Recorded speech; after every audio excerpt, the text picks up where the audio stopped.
Where feel now? Yeah, them product. Music UK. The recipe for creating these videos. First, a quick history lesson. I started vlogging in March of 2015. Now, before I started vlogging was typically individuals carrying around like point and shoot cameras that were sort of documenting their day into a camera. It was a much smaller genre back then, and it was pretty linear. Day begins here, day ends there, come with me throughout my day.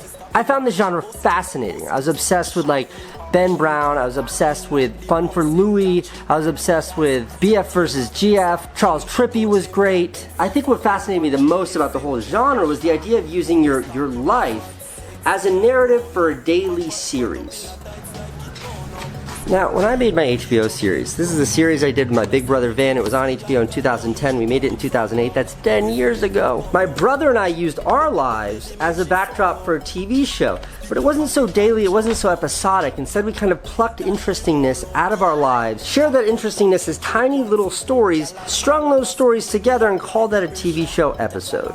So on one end of the spectrum, we've got your daily vloggers in 2014, 2015, sharing every aspect of their daily lives into a camera. And on the other end of the spectrum, we've got this TV show that I made a decade ago where I share little stories from my lives as short movies. So I went to Belgium in 2015, this is a month before I started vlogging, and I wanted to test out one thing. What would happen if I sort of vlogged about my trip, but instead of talking into a camera, I used really precise cinematography? What would happen? Movie-like cinematography, but it's just me going about my daily life, going into my hotel room, coming out of my hotel room.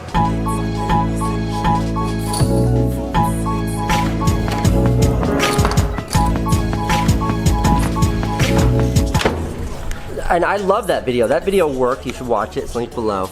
And that got me super excited. And that's when I made the decision that on my birthday, 2015, I would start daily vlogging. It wouldn't be this all day long. Instead, I wanted to figure out how to make something that felt a lot more like a movie every day. So that was the thinking. That's what went through my head prior to starting to vlog.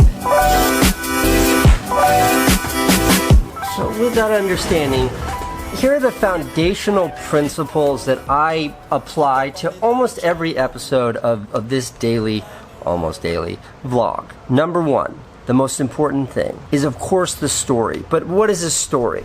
Here's a super basic breakdown of a story, and every good story follows this rule.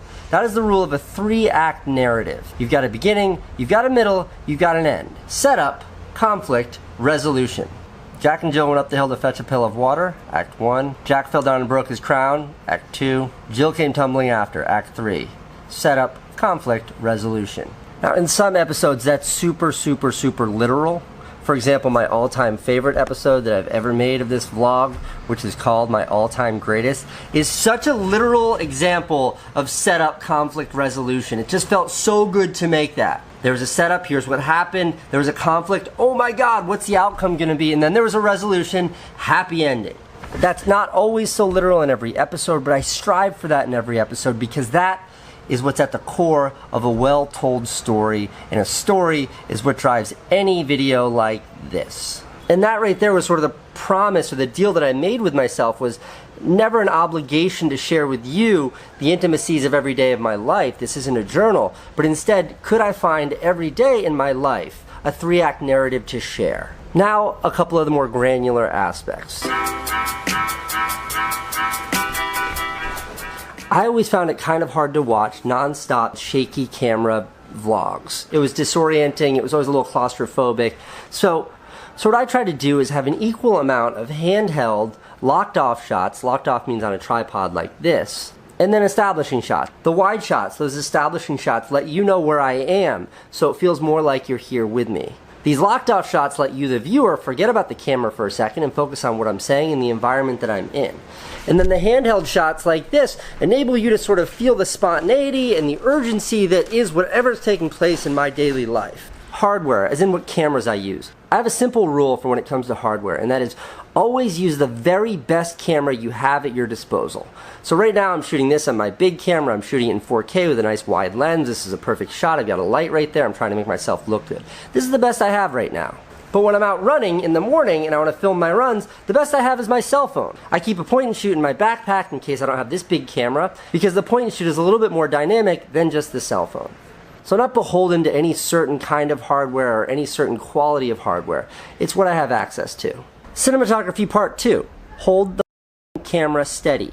No one wants to watch super shaky cinematography. It hurts your brain, it's hard to see what's going on, it's not pleasurable for you the viewer, and it's not easy for me the editor to put it together. If it's super shaky, if it's nonsensical, it goes straight in the trash. What's up, Marlon?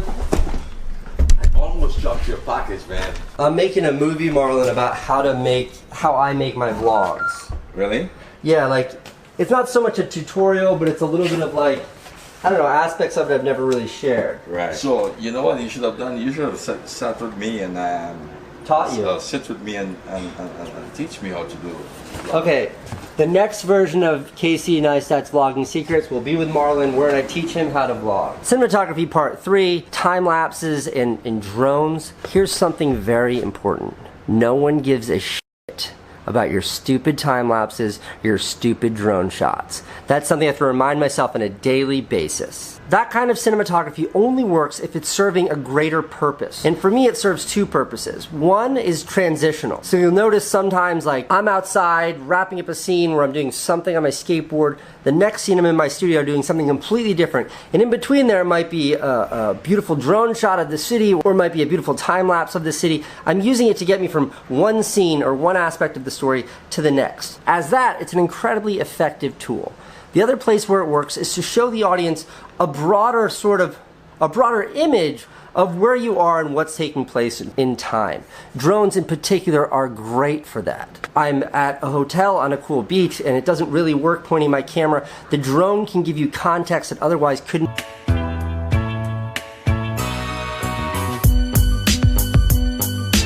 If that kind of ambitious, beautiful cinematography doesn't have a relationship with the narrative, even if it's just a little relationship, it feels out of place and it gets boring very, very fast.